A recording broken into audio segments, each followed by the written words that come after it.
Hello and welcome to the oddschecker betting show. This is just a weekend's preview of the weekend's racing, mainly at Cheltenham and a bit at Doncaster as well. I'm your host, George Elek, and I'm joined by two expert guests this week. We've given Andy Holding a rest. He's done about 15 of these in a row, so we thought we'd wrap him in cotton wool ahead of a very big show next week. So we've got two guys in today who are going to try and fill those rather sizable shoes. Firstly, an oddschecker podcast veteran these days, I think, Ed Quigley. Ed, very good to have you here with us today. Yeah, great to be on again. Yeah, good to see you, George, Stu, and yeah, looking forward to another 2 days at Cheltenham, and here we go again. Hopefully, firing some winners. Just over the road for you, and a debutant as well on the oddschecker podcast, Stuart Williams. Stu, you're a blogger. Tell us a bit about yourself, your background, who you blog for, who you tip for.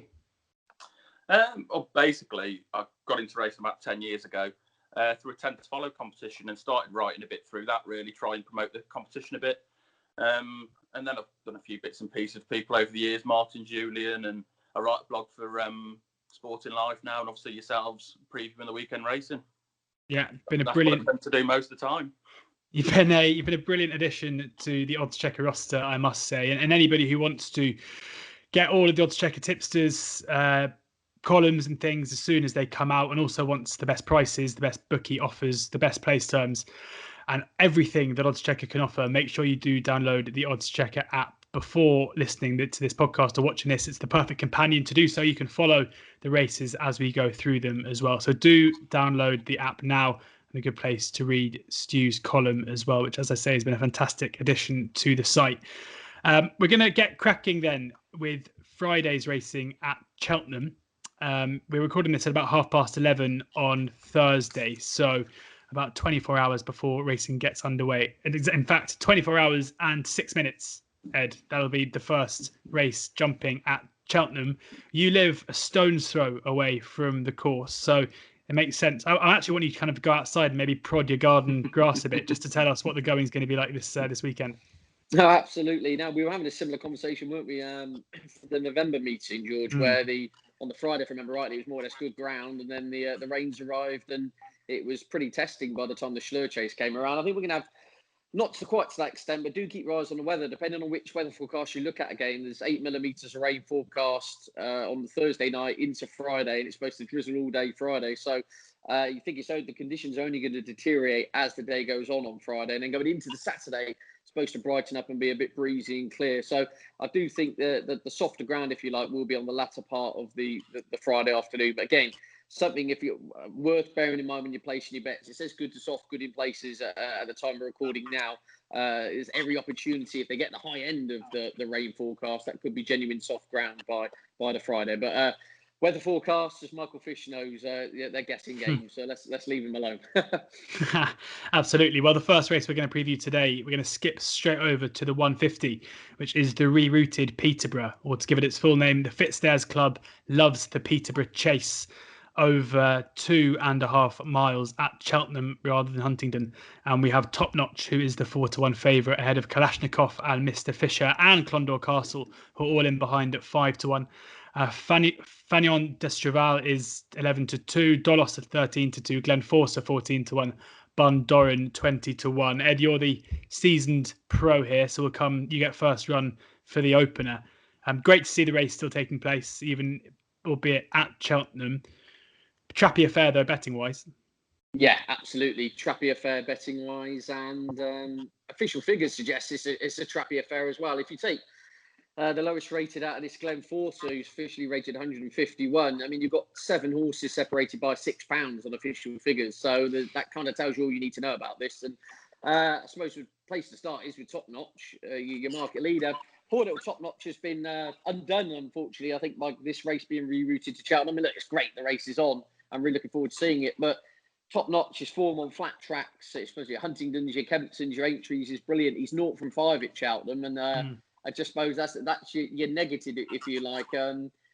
It's also, you've got to bear in mind that Top Notch is having his first run of the season. There's a lot of race fit rivals in here. I think every other runner in the field has had a run this season as well. So that's worth bearing in mind. I just wonder, he's 9 now, rising 10, whether he's perhaps just propping the market up for the rest of the field, if you like, given that if this was at Huntingdon, I think it'd be a totally different ball game. at Cheltenham with the chance of rain on its way. I'm against Top Notch as much as he's lovable and he's tough to beat. I'd firmly be taking him on, shall we say? Top Notch, a vulnerable favourite at 4-1.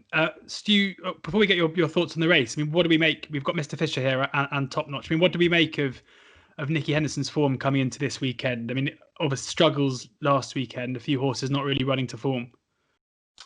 I don't think I'm that concerned about that. I think he's been having loads of winners as the season's gone on. I don't think his horses are running that badly. I mean, obviously, the ground at Sandown was a big talking point last week. And we know that Henderson horses aren't overly keen on bad ground. So last weekend wouldn't really put me off. I do think it's interesting that both of them are in this race. As obviously, it would have been really easy to keep them apart with Mr. Fisher and the Caspian Caviar Gold Cup on Saturday. Yeah. And I think, I completely echo Ed's sentiments on Top Notch. I do think he's possibly not the force of old. He is 0 from 5 at Cheltenham. He's had a wind up, but I do agree that the race at Huntingdon was a completely different race. Come to Cheltenham, it completely goes against him. And I think the fact that Nicky Henderson has decided to run Mr. Fisher here kind of says that he thinks that too, possibly. Otherwise, you would keep them apart. As Ed says as well, the ground is really important. It could start to ride slower as the meeting goes on. And obviously, this isn't too far into the meeting, so it's not too bad. And I think this is almost the big day for Mr. Fisher. I do think he's got a lot of ability, and I do think he could still be a graded performer in time. But if the ground is decent tomorrow, he's a course and distance winner, having won at this meeting last year. I think he almost has to win or go very close to sort of justify his reputation. So, looking at those against him, as Ed says, it's very, very trappy. Condor Castle won a decent handicap at Newbury last time out. He's clearly improving now, stepping up to 2.5 miles. Fanny and Destraval's interesting. He was obviously second over 2 miles at Cheltenham last month, and if he sees out this longer trip, then he could be interesting too. But yeah, for me, I just think if the ground doesn't become too soft, this needs to be Mr. Fisher's day. So Mr. Fisher for Stu, best price at the moment, 5-1, only available with Bet365. Eddie, you've said that Top Notch is one to take on. Who would you be taking on with? Yeah, good question. Very tricky. The kind of shortlist, Fanny and Destraval up in trip made the shortlist. I think Kalashnikov was a lot fitter for last time out. Quickly on Mr. Fisher, I had this big debate with Andy Holding, didn't I, last time we were on here? Yes. I've always said he's a 2-miler. Until I see other stuff to suggest he isn't. His best 2 hurdle runs came over 2 miles on flat tracks. His best performance over fences so far on RPRs came over 2 miles at Doncaster on good ground. I would love to see him down in trip. And he ran deplorably at this meeting over 2.5 last month, albeit, again, the ground totally went for him. So it could be a case the ground is more important than the trip. But I just, on balance, with the rain arriving over 2.5, I just think he's got so much turbo. I'd love to see him as what myself and Andy Holding did agree on. We'd love to see him in a Champion Chase, actually, on spring ground. So he's the enigma in the pack. I think if you see the real Mr. Fisher, he wins. I just wonder whether this is the race for him. The horse I go for, I think he's massively overpriced, is Dolos for Paul Nicholls and Harry. Officially, it's the highest rated horse in the field. And anyone who saw his run last time out behind Rouge Vif, Rouge Vif blew the field apart, didn't he? It's worth saying. However, Dolos was running in a handicap off 161 there, more or less set an impossible task on his first start after a wind-up. And to his credit, he stayed on nicely up the hill all the way to line. If ever you saw a horse shape like he wants to step up and trip, well, that was it. So I think he's ticking a lot of the right boxes here, Dolos. He's moving up in distance to 2.5. I think that'll suit. As I say, official figures suggest he is the best horse in the field, and he's getting weight off the likes of Mr. Fisher, Top Notch, and Bundoor. And I think he was around the 7-1 mark. Out of the 13-2 best price. 13-2. As I say, of the 8 horses in here, he's 6th in regards to betting. I think that's just plain wrong, personally. Whether he's good enough to win it, we won't quite know. But rain won't be a problem either. He's got lots of winning form on soft, and I just thought he was the wrong price. Put it that way. A lot closer to favourite than 6th out of the 8 in the betting, if that makes sense. So purely on a price perspective, Dolos would be, if the all 8 stay in as well, I think he's a cracking each way bet, because I think he'll be right in the mix here. It's all about price, Ed. You know that. We're value hunting. That's all we do here. So 13-2. That's only with Bet Victor. Dolos as short as 5-1 elsewhere, which could be a sign of the way the market is moving. So Dolos for Ed, Mr. Fisher maybe for Stu, and both of you respectful of Venetia Williams' Fagnon d'Estravael as well. On now then to the second race we're going to be covering, the 2:25, the Unibet Handicap Chase, just over 3 miles and 2 furlongs. Court Maid is the 9-2. Court Maid is the 9-4 favourite. It's managed to get that wrong in so many different ways. Black Corton is 7-2. Storm Control 5-1. Commodore 6-1. Potter's Legend 13-2, alongside West Approach and Steely Edition 20-1. The floor is yours, Stu. I've got to admit, I haven't got the strongest opinion in this race. I just think, you look at it, West Approach. I dread to think how much money I've lost on West Approach over the last few minutes. And of course, I didn't back him when he won last year. But the form of the Tizard horses at the minute, you just don't know from one run to the next what you're going to get with them. So as consistent as he is around Cheltenham, I couldn't be having him on my mind. We know Black Corton, he runs, he jumps, he runs his race virtually every time. So he's sort of rock solid in there. You're going to have a decent pace with him in there. Storm Control obviously won at Cheltenham last month. But I think that was quite a weak race. The second and third have let the form down since. I can't really fancy him off a £6 higher mark. And of course, Commodore's gone up £6 for finishing second at Haydock last month. So I hate horses that have rises, especially decent rises, for not winning a race. So as unoriginal as it is, I do think the Irish Raider Court Maid is probably the one to beat. She's 3 from 4 over fences, and she made a really competitive handicap look like an absolute walkover at Fairy House last time out. So I think she'll be straight for this. Connections will probably want to test her around Cheltenham. She's already second favourite for the National Hunt Chase, so I think they'll want to see her full potential around Cheltenham. And I think if she keeps improving at the rate of knots that she is, I think she's possibly the one that has more improvement in her at this stage. There we have it. Court Maid for Stu, the favourite, 9-4, best price at the moment. A sea of blue on oddschecker as well, so that 9-4 may not hang about. Ed, do you agree with that? Court Maid, the one to side with, or a favourite to take on? Shame only 7 run, I should say, although Paddy Power sticking their neck out with 3 places. Yeah, I'd say the right favourite. She's clearly in deeper waters here, shall we say. The ground should be fine. It was worth noting that Thomas Mullins pulled her out at Galway earlier in the season on the account of the ground being too soft. He said she's a mare who does like a bit better ground. So even allowing for the rain will get overnight, it should still be nowhere near Galway testing, if that makes sense. So, yeah, I think she's the worthy favourite. I'd totally take on board Stu's point about the Tizard form. I find that I mentioned it on Twitter the other day. I think 3 of the top 4 horses in the yard being Lost in Translation, Slate House and Copperhead barely lifted a leg this season. And you've had the big breakaway turned over at 2-9. In amongst that, you've had some wonderful performances. It seems absolute Jekyll and Hyde with that yard, which pretty much sums up West Approach's career, to be honest with you.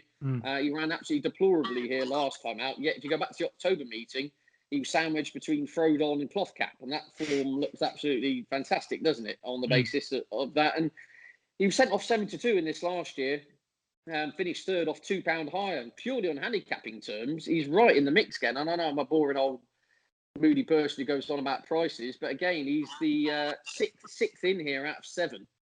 Based on last year's run, there's no way he should be as big as 13-2. And especially if you look at that October run, the problem is, as Stu rightly identifies, is what you're going to get with this horse you don't quite know, which almost is kind of symptomatic of the whole Tizard team at the moment, if you like. But 13-2, I could not let him go unbacked at that price, Harry commented on, given that, as I said, he was beaten 2 lengths in this last year, carrying £2 more. He's won at this track. If he's on the going day, his mind's on the job, he's a dangerous customer to dismiss. He's one of those that 3-1, you don't look at him. But touching 7-1 in a race which I don't think on paper anyway, at least, is anywhere near the strength of what it was last year with the depth. So you've got a couple of out of sorts individuals in here. Black Corton off 160. That's going to have to be a phenomenal effort to win a handicap off that. So it kind of sets it up, if you like, for those in behind. So West Approach at the prices again has to be the play here at the prices. at the price. Well, every horse has a price that you've got to back it at, and West Approach has hit that for Ed, 13-2, pretty much across the board. If you wanted the 3 places, Paddy's are understandably a bit shorter at 11-2, but are paying a third. Oh, and also Betfred are as well. There you go. So Betfred paying a fifth of 3 and a 13-2 with 7 runners. So that might be the way to go, Ed. Do you reckon? Yeah. I mean, with West Approach, you kind of get a feeling you're going to know. You know your fate early. Whether his mind's on the job or not. Yeah, I mean, Robbie Power, on the times where he's kind of down tools, Robbie Power's been given a slap down the neck on the first circuit, and you know he's not on the going day. But if you see him on a tight rein at the back, kind of running with enthusiasm, you know you're in. As I said, every horse has got his price. I stress it's purely a price selection. That at 13-2, you know, if he comes out tanking, you're going to be regretting the fact you overlooked him, given he is well handicapped on last year's renewal. Okay, on then to the third and final race we'll be previewing from the Cheltenham's Friday card, and it's the Glen Farclas Cross Country Handicap Chase, and Never Rush a Con is a 3-1 favourite ahead of Kingswell Theatre at 9-2. Step Back is currently the horse that's being backed to Sea of Blue, but still 13-2 around, as short as 9-2 elsewhere. Beau de Brizet is 7-1, Out Sam 8-1, 10-1 My Hometown, The Forgotten One 12-1, 16-1 Bar. Sticking with you, Ed. Where are you going here?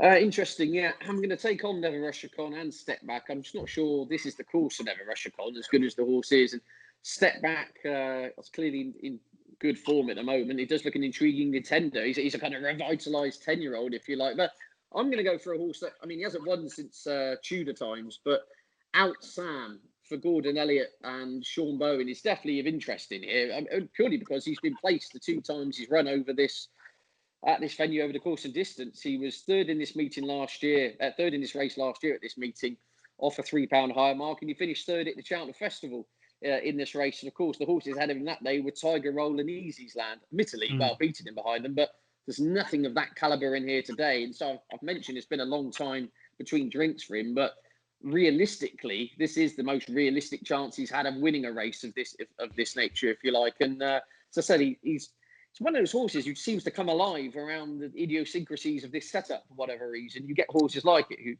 that do kind of just come alive when they get to this track. And so, yeah, he's 11, approaching 12, but as I said, he's shown a liking and an aptitude for these obstacles. He's around 8-1. He would be an each-way play here. It's hard to have real cast-iron assertion with him, just given his infrequency of finding the winner's enclosure. But he's clearly well-equipped for this test. And Out Sam, as I said, with no Easy's Land, no Tiger Roll around. Of course, this race has almost fallen apart a little bit, hasn't it? Christian Williams' horse was ruled out as well a few days ago. So I think it wouldn't be, to say it's below par renewal, I don't think is particularly going overboard. And I think, Out Sam each way is my pick here around the 8-1 mark. Out Sam 8-1 with a few firms. Only Skybet and Hills currently going 4 places, but I have a feeling that'll be very different come tomorrow afternoon. Stu? Yeah, I'm with Ed against Never Rush a Con. Obviously, it's been impressive at Punchestown twice, but that was over 3 miles and 3 mile one, and both runs came on heavy ground. So you have to wonder if maybe this is a bit of a trip too far for him, and the ground, even with the rains that'll come in, might be a bit too good for him. He was only 5th in this race last year and 8th at the festival. So, yeah, I'd definitely be against Never Rush a Con. I mean, Kingswell Theatre and Beau de Brizet ran really well last month, so, you can't rule them out again. But the 2 that I thought were quite interesting were The Forgotten One for Richard Hobson and My Hometown. The Forgotten One is obviously a debutant in this sphere. He's never run over the cross-country fences. But it's interesting that they sent him to France last month. He won at Compiègne, and Felix de Giles actually rode him. And obviously he's due to ride him tomorrow. And Felix de Giles has ridden Urgent de Gregan to success around here. He knows obviously the course very well. My 2 issues are obviously the experience. We've seen a lot of good horses come into this discipline in the last few years, and very few of them have done well on their first run. I mean, Tiger Roll was beaten, I think, 42 lengths on his first run in cross-country chases. It is very much an experience, that you need it under your belt before you're going to win a race in this sphere. And the trip, obviously, is a bit of a concern. I mean, he's won over 2 miles, 6.5 furlongs, but this is obviously an extra mile tomorrow. So I couldn't be backing him now, but I do think it could be an interesting one down the line if he keeps running these cross-country races. my hometown is a bit of a tentative selection. He was off the track for 676 days after finishing second in this race in 2018. And he'll run off the same mark tomorrow, so he's going to get a fair chunk of weight from quite a few of these. But he won the Risk of Thunder Chase a couple of years ago by 16 lengths. And obviously, you know, being second in this race before, he's got the experience at Cheltenham. You know that he's not just a Punchestown bank specialist. He can do it at Cheltenham as well. You don't often see many JP McManus-owned horses, especially with Ender Bolger as the trainer. It's 10-1 shots in these races. No. Which is obviously sort of, you know, interesting in itself. And he's got a surprisingly low mileage for a 10-year-old. I think he's only ran 22 times. He was pulled up in a hurdles race on his return to action in October, but I'm not overly bothered about that. It was, you know, a 2-mile hurdle race for a horse who wants 3 miles 6 on a cross-country track. First run in 2 years. So. Yeah, and his first run in 2 years. I don't think you can be shocked that he found the pace a bit too much for him. So that wouldn't really put me off. As Ed said, it's just not the strongest renewal. And given his connections, the fact that he's sort of, you know, proven himself around here, the fact that he is getting a lot of weight, and the ground isn't going to be too bad, as he does like decent ground. I think it's around 9-10-1. 10-1 with Bet Victor and Skybet. Yeah. I think there's worse 10-1 shots, you know, running every week. So he'd be my tentative selection. I'll choose my words carefully. I think if you're going to be backing a winner at 10-1 there, I have a feeling the SP won't be 10-1. That's what I'm going to say. Judging by connections, I think it's fairly likely we'll see that one tumble if my hometown is fit and expected to give a good account of themselves. But interesting to note that you both want to take on the favourite. Always good to see. My hometown 10-1. The forgotten one 12-1 is a standout with Genting-Bet and Outsam for Ed as well.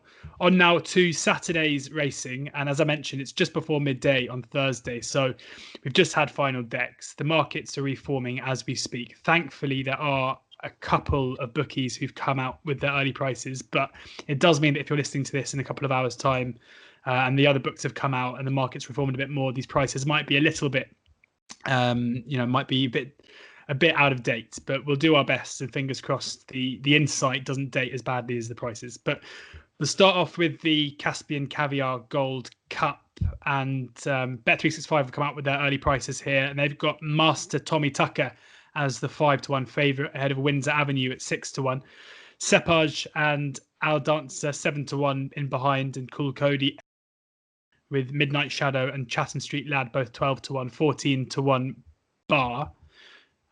Stu, will stick with you here. An open race, tricky one to call. Where do you think the value lies at the moment? Well, looking at the race, I mean, Master Tommy Tucker's a fascinating horse. I mean, he's obviously very lightly raced for his age. He's had his problems. But, you know, you look at his record, he's ran 7 times over fences. He's won 3 times, but he's fell 3 times. So he's obviously, you know, there's massive risks attached, but you look at what he did at Haydock, and, you know, I mean, he beat a good field and he beat them convincingly on the bridle. So clearly, on his day, you know, he's a very good horse. And, you know, if he was to be a graded performer, a mark of 157 isn't going to stop him. We've seen loads of horses carry big marks to success in this race, in other Cheltenham handicaps. So, you know, if he is good and he doesn't make a mistake, you know, he's in there with the right chance. But, I mean, if you like him, you've got to like Al Dancer. He beat Master Tommy Tucker, giving him £6 at Newton Abbott in October. So, you know, and obviously he ran a huge race in the Peterborough Gold Cup last month and finishing 3rd. And I think it was interesting to note there's a lot of late money for Al Dancer that day, which is always something I like to sort of, you know, monitor. And of course, he's off the same mark. He's actually going to try and emulate last year's winner, Warthog, who finished 3rd in the Peterborough Gold Cup and then came and won this race off the same mark a month later. The ground would be interesting for me with Al Dancer, as I do think he wants a bit of better ground. And it's interesting as well that his best runs seem to come in handicaps. Obviously, he won the Betfair Hurdle in 2019, ran really well last month. And he could just be one of those horses that's, you know, a really top-end handicapper, I think. Yeah. And obviously, he's got plenty of form at Cheltenham. And this is only his 3rd start over 2.5 miles. So I think, you know, there's plenty of room for improvement there. But my play in the race is Cepage for Venetia Williams. I just think he's a rock-solid horse. You look at his record, he's got loads of form at Cheltenham. And I'm really, really happy that this year they've come here fresh. I think he is a horse that you want to catch fresh. If you look at his reappearance in 2018. It actually came in this race, and he was beaten by Frodon. And that was after a break of 241 days. So obviously no shame in being beaten by Frodon, who, as we all know, is, you know, a superstar of horse, really, what he's done over the last few years. And then last year, he made his seasonal reappearance at Ascot when he tried to give £7 to riders on the Storm, who, of course, ended up winning the Grade 1 Ascot Chase in February. He's now rated £20 higher. And they had Old Grangewood 12 lengths further back in third. He won his next two starts in competitive handicaps, and he's now rated £10 higher. So obviously that was a huge effort at Aintree from Cepage. And then he came here and he ran fourth. Obviously, you know, ran a good race. But I do wonder if they had waited and came here fresh, would he have actually won this last year? Then, of course, he won over the course and distance in January off a pound lower when beating Spirit of the Games, who's absolutely rock solid in these big Cheltenham handicaps. Was obviously second in the Paddy Power again last month. He's a really good yardstick in these races. And then I went back and watched his running the Ultimate Handicap Chase at the Cheltenham Festival. And after jumping sort of 3 out, if you look turning for home, he's going the best of all and looks to have everything else in trouble. He's absolutely tanking towards the second last. And he just, the petrol tank runs dry between 2 out in the last. And he's about a length down at the last and he weakens up the hill. So obviously dropping back to this 2.5 mile trip will really suit him. And I really like he's probably one of the best jumpers, I'd say, of fences. I think he's a really good jumper. He's low, he's quick from A to B. And his prominent style of running means that he'll stay out of trouble. You know, often in these big Cheltenham handicaps, in any handicaps, there'll be a lot of carnage going on in behind. But with him out in front, you know, he's got none of that to worry about. All he's got to do is jump, keep galloping. And I just think he's a rock solid each way bet, to be honest. A very, very convincing case made there by Stu for Cepage at 7-1. Ed, how do you follow that up? Yeah, Master Tommy Tucker, worth pointing out, he's kind of bullied a lot of small fields, essentially. The times when he's looked good, it's been soft ground. He's almost been able to dictate matters well. This is going to be chalk and cheese, isn't it, compared to what he's been used to facing. Probably shouldn't be dismissive of Cool Cody, who won nicely, it has to be said, the big handicap last month. Got up £6 for that. My gut feeling just tells me, though, that was a case of the horse cashed in with race fitness on its side. The ground came in its favour. Got a little bit of luck in the fact that a few of the protagonists ground went against them, and a couple of them made huge blunders in the home straight. I mean, Happy Diva crashed out, Sky Pirate went and remiss, and then the big guns failed to fire, like to Saint Sonnet, Slate House, etc., etc. And essentially, I think perhaps he got the rub of the green on that day. Nonetheless, Devon Williams' team seemed fairly bullish. But there's two in here which interest me. One strongly, and that is Midnight Shadow for Sue Smith, who I definitely think off 148 has to come into the equation here. Obviously, I've tipped this horse anti-post for the race, and still think around 12-1 represents fair each way value. She went on record saying before the old Rome Chase, horse would definitely need the outing, and shaped like a horse that needed the outing, to put it bluntly. Can't really add much more to it than that. But this is a horse that won the Dipper Chase, albeit fortuitously when Champ fell. Has some very good form at the course, including over hurdles, and has some very good form in graded company over fences, it has to be said. It was runner-up in the City Isles, a Grade 1, not beaten far at all by Itchy Feet. And then in the Marsh, ran really well as far as the British runners are concerned, not beaten all that far behind the likes of Sam Crow and Mellon. That was a really good run, I thought, when finishing 6th on that occasion. In the handicap company off 148 with that run under his belt, I think, you know, this horse is only 7, no back number at all. And I just think this clearly looks like it's been the target. I was looking at entries from a long way off, you know, exciting kind of life I've got. And when I was looking through Midnight Shadow's entries, the whole host of these horses had multiple entries everywhere around the globe. Midnight Shadow, only entry's been this race for some time, and has been steadily supported in the markets in recent times. And I just think looks prime for this contest. Trip, track, ground will be fine. In the handicap off 148, the horse can run to anywhere pretty much near its Marsh Chase run from the festival in handicapping terms. Has to be coming right into the equation here. And said normally a sound jumper, and a bit of rain won't be a problem either. So Midnight Shadow's my main fancy for it. But there was an absolute bonkers one at a bigger price. Benatar. You would take a big leap of faith to back him. He's been off 25-1. Exactly. However, I mean, Gary Moore, it's a shrewd trade, obviously. And wouldn't say he sounded bullish, but they say this horse has had so many niggly problems. He's almost like the Jack Wilshere of the racing world. Like that. I mean, there's been nothing particularly wrong with him. It's just week after week they found an issue, and it'd be so hard to get him back. But go back to his form a couple of years ago. Obviously, he was third at the Cheltenham Festival in a Grade 1. We had the likes of Kenboy behind him, of course, who's gone on to be a Grade 1 winner. And he's been dropped. So the handicappers given him a gift and dropped him to 142, taking £7 off his back through his absence. And Gary Moore can get them right after an absence. He's only got 10 stone 11 on his back here. And I wouldn't be at all shocked as well if he massively outran his odds. It's clearly a big ask after the best part of 2 years off the track to come back to his best. But it wouldn't shock me at all if he ran into a place at Tony. He's got some form at the course as well. It's worth noting. So, yeah, my main fancy is Midnight Shadow, definitely. I think he's absolutely rock solid off 148. Benatar could pull up, could finish third. I don't really know. But definitely one to look out for, because on old form, he's what I'm trying to say is he's a horse with a back class at the age of 8 that could easily be having a say in this, whereas you've got a few more others in here. I think the handicapper kind of knows where he is with them, and they're starting to be a little bit more exposed. He's the kind of the enigma. He's a dangerous horse who's been placed in the Grade 1, hasn't been seen for donkey's years, had weight taken off him by an handicapper, and now saying, "Go on, here we go. Let's see what you've still got." And Gary Moore said he took him for a bit of work before the Ladbrokes Trophy, and just said he just needed another week. They were contemplating running him in that. They said. Interesting. I think the new course, 2.5 miles here, a bit of rain probably will suit. But yeah, Midnight Shadow for me. That's my back to him, and I'll tip to him, and he's my selection. Midnight Shadow 12-1 and Benatar 25-1 with Betfair Sportsbook. So 2 pretty bullish selections there for Cepage and Midnight Shadow. So hopefully one of you two is smiling at about 2:40 on Saturday afternoon.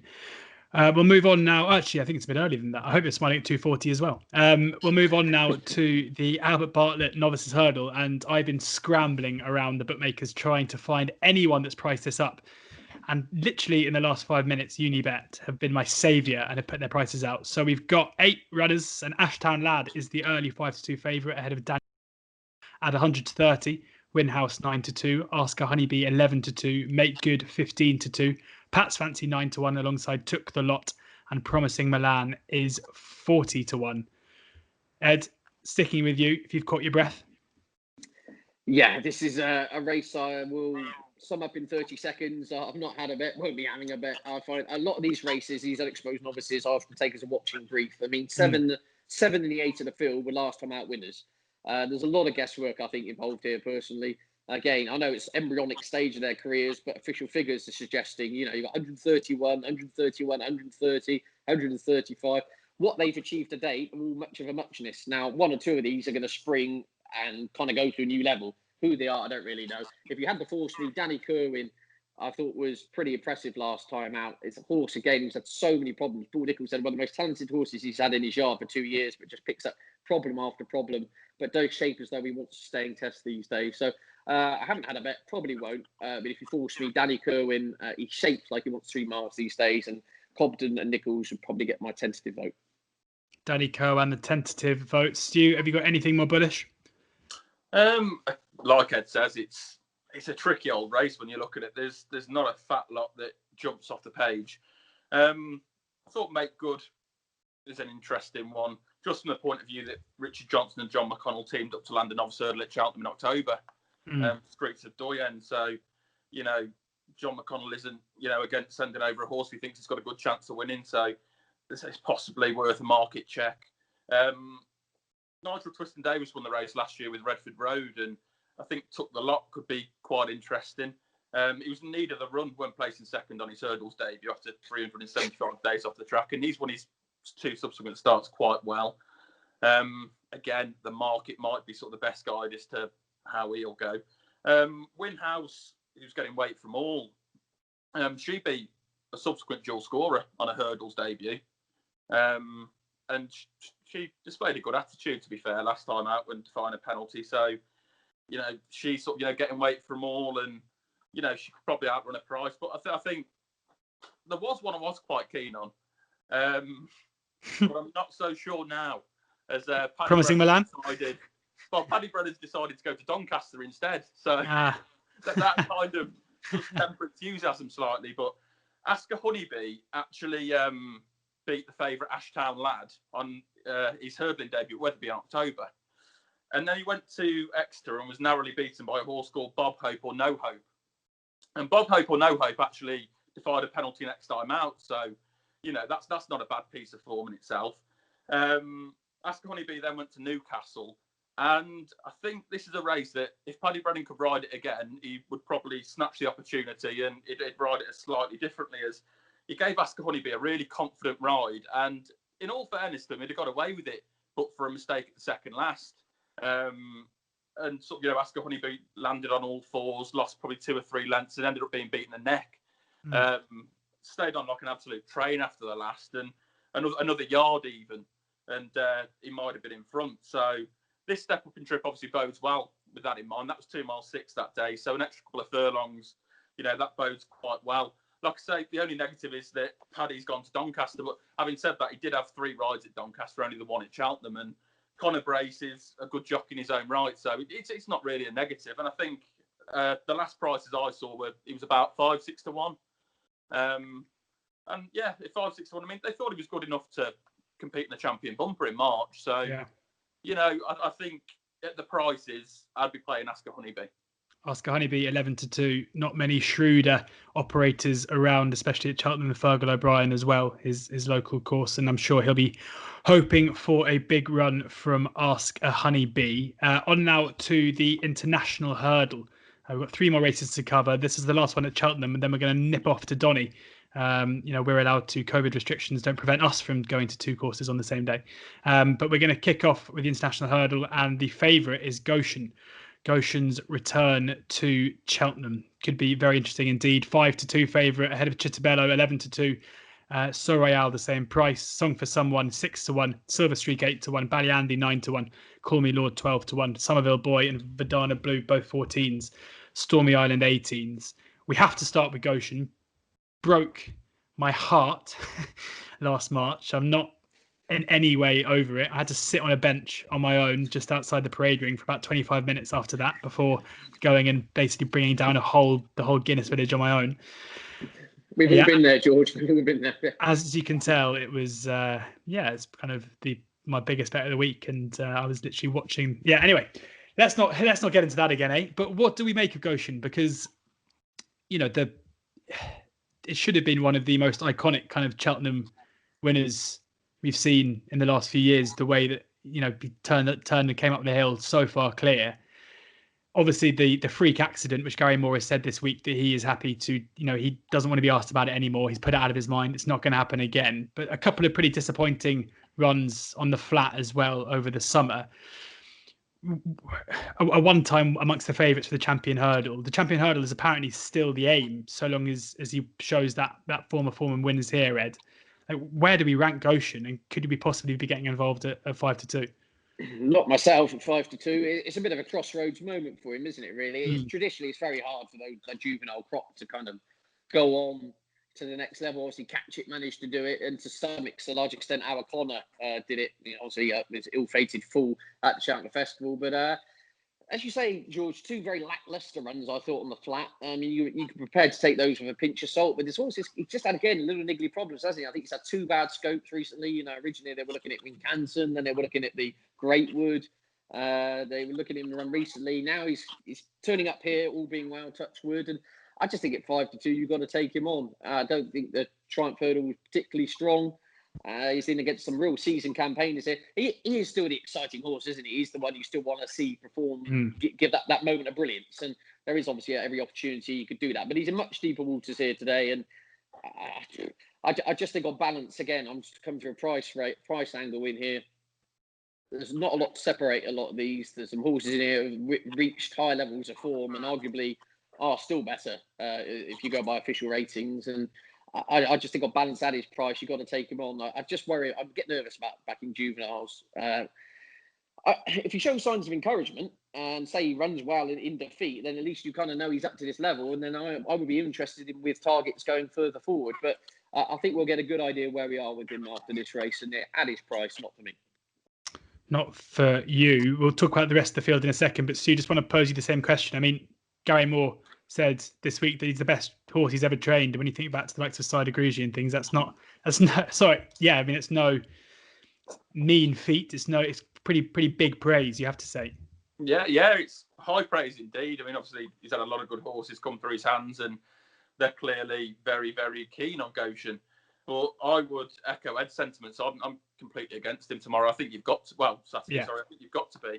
You're taking a massive leap of faith, aren't you, by backing him at that price? Yeah, absolutely. I mean, obviously he was, by far and away the best horse in the juvenile division last winter. And I mean, to say he was desperately unlucky at Cheltenham, I mean, it was the biggest freak accident that you'll probably ever see on a race course. It was. Oh, God. And I don't know about you sat on your bench, but I really felt for Jamie Moore sat on the turf. Yeah. It's dreadful scenes. But yeah, I think at that price, you've got to take him on. As Ed said, it's so difficult for these juveniles to sort of, develop in their second year and really make their mark, especially obviously earlier in the year, earlier in the season, I should say.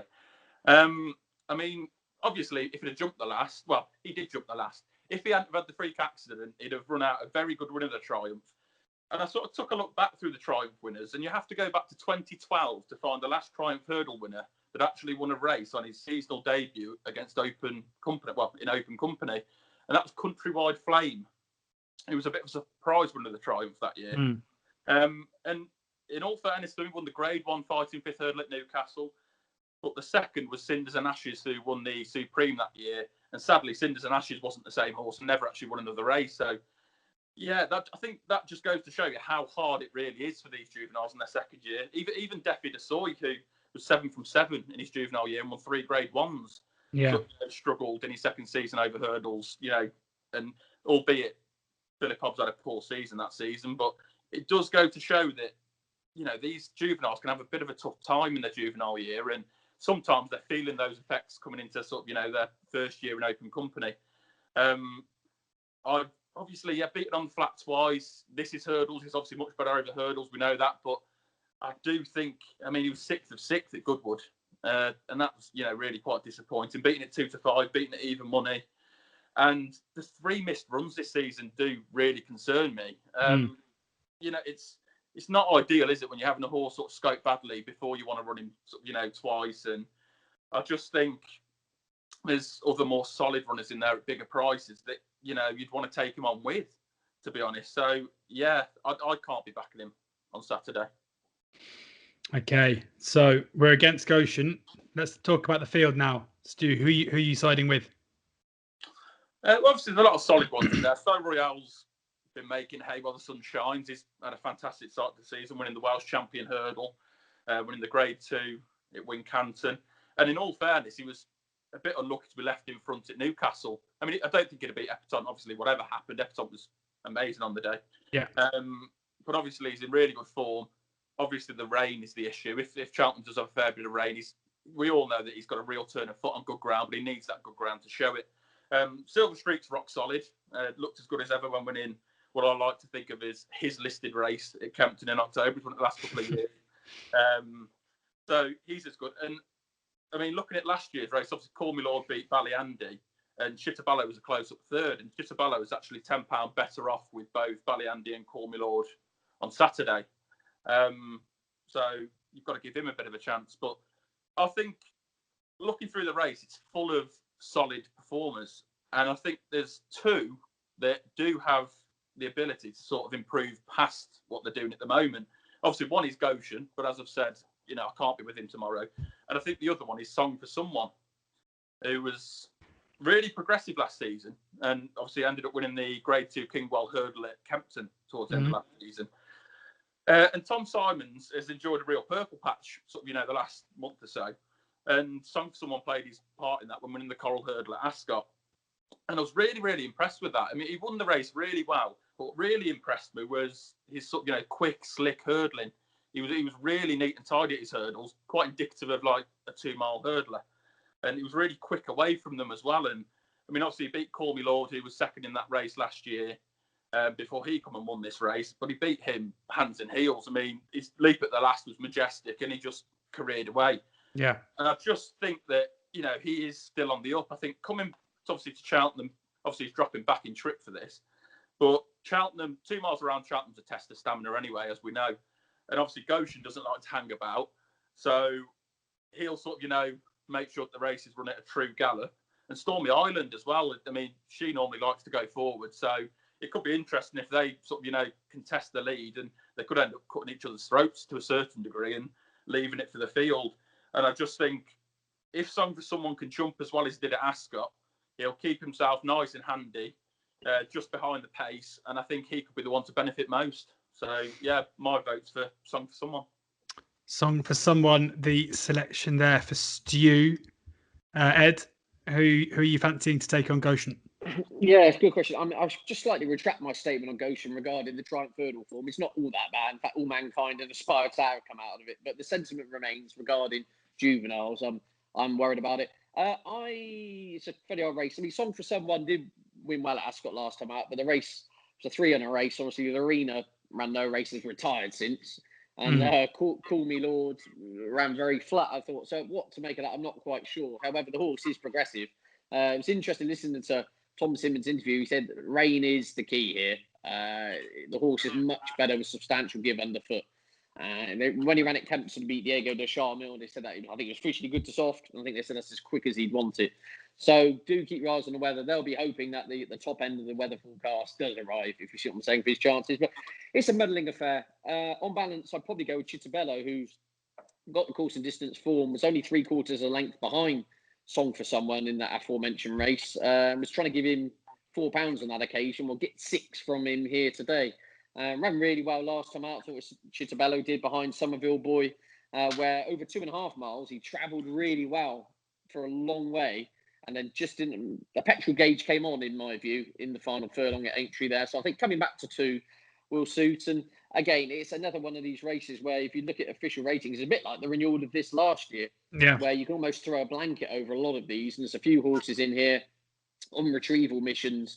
It's a tricky old race. I mean, you could make an argument perhaps that last year's winner, Call Me Lord at double figure price, is probably overpriced. But again, he's a very hard horse to predict, which I kind of say for a lot of these in here, in all honesty. So, in short, on prices, I'm against Goshen, and I think Chitabello at the weights, getting weight off a lot of these makes a bit of a difference here in a race where on official figures there's not much between them. And I think the recent win helped Chitabello coming back to strongly run, extended 2 miles. I think it's in his favour too for the Dan Skelton team. So yeah, Chitabello's my each way play, if you like. Chitabello 11-2 for Ed. Song for Someone 6-1 for Stu. Off then to Doncaster for just the 2 races we're going to cover here, the Novice Chase and the Juvenile Hurdle. I don't think we're going to spend too long because these races have cut up and they are trappy affairs. But we'll start with the Novice Chase. And of all the gin joints, is even money favourite. Is I should say 5-6 favourite ahead of House Island at 7-2, Hurricane Harvey 9-2, 7-1 the Mighty Don, and 12-1 Milan Ford. Ed, any of you? All of the gin joints, I think, is the best horse in the field. I think will be the best horse in the field. Jumped nicely extra last time out. And Tizard Say could easily make up into an RSA chase contender. Just again, 5-6 about Tizard horse. I may have doing a big disservice today, Yard, and they're watching this and probably think I've been disrespectful. I'm not. I'm just coming through from a betting perspective. I just get nervous, if you see what I'm saying. And I think this is not a strong race, but I think all of the gin joints is the most likely winner. But a shade of odds on, not for me. Stu? Yeah, again, I echo the sentiments of Ed. With all due respect to the Tizards, I couldn't be backing all the gin joints at odds on. Not at the moment. If I can't back West Approach it 6-1, 7-1, I'm certainly not backing the gin joints at this price.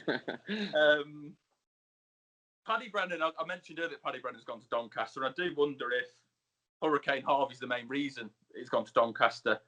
He beat Emma Tomanek on his chasing debut at Uttoxeter, but he was disappointed when beating 22 lengths in the Rising Stars at Wincanton next time. So my vote goes to House Island, who I think's an interesting horse of Paul Webber. He was actually 2nd and 4th in 2 Grade 2 races last season at Cheltenham and Sandown, and he was considered good enough to run in the Albert Bartlett in the spring. And didn't run too badly in 8th, in all fairness. I think he was beaten by a decent horse at Newbury on his debut. And then he went and won at Ludlow wasn't the greatest race, but he went and he won nicely enough. Gavin Sheehan is back on board tomorrow, and he actually rode him in the Albert Bartlett last year and in both the Grade 2s that he ran in, so he knows the horse well. And yeah, I think it's not a strong opinion. It's not bullish, but I think obviously he kept decent company over hurdles. You know, he's shown that he can jump around over fences. Yeah, I think he'd be my tentative selection at the minute. Hurricane Harvey 9-2. On then to the final race we're going to be covering here, the Summit Juvenile Hurdle. And just, I mean, it's cut up massively, this race. Actually, only 5 run. So Montmoral is 8-13 favourite. Glorious is off 3-1. Gold Desert 8-1 alongside Cloud Thunder, and Mr. Sister 14-1. Shame Nassalam isn't running the Gary Moore horse, who's blitzed absolutely everything he's seen so far. Montmoral 8-13. Boom or bust, you. I've got to admit, juvenile hurdles aren't my forte. I'm not a big fan. I just think these horses are all improving at different rates. You don't quite know who's where. I mean, clearly they like Montmoral. I mean, Paul Nicholls was so taken by Montmoral in France that he actually bought the runner-up from that race as well when he won in France. And of course, that's Hal Red, who won at Chepstow in October and disappointed last month. He defied a penalty at Exeter and he did it in nice enough style, so you can see why he's favourite here. And against, the horses against, he is definitely the one to beat, but I wouldn't be a backer at the price, put it that way. Okay. Ed, anything to add? I know 8-13 shots are not your style. No, got me uninspired. I mean, I think, was it Glorious Off? Is that second favourite in here? Off the top of my head. I mean, that horse has been at 4-11 at Sedgefield last time out. Kind of tells you all you need to know about this race. I mean, most likely winner, but I'm not adding anything of any real value here. We can scrap a preview on this one quite happily here. George, you said it's a no bet race. Yeah, it was put on the agenda for me. I didn't put it there. You've been stitched up. I've been absolutely done. Brilliant, guys. Well, hopefully you found us some winners in the rest of the previews, and fingers crossed you both enjoy the racing. Just before we let you go, just want to point the viewers and listeners in the direction of the oddschecker app for all the best prices, the best bookie offers, the best place terms, and the very best tipsters in the game, including Andy Holding, and where you can find Stu's weekend column as well. Do download the app. Thank you very much to both Stuart Williams there and Ed Quigley for joining us today. Enjoy the weekend's racing, download the app, and please do gamble responsibly.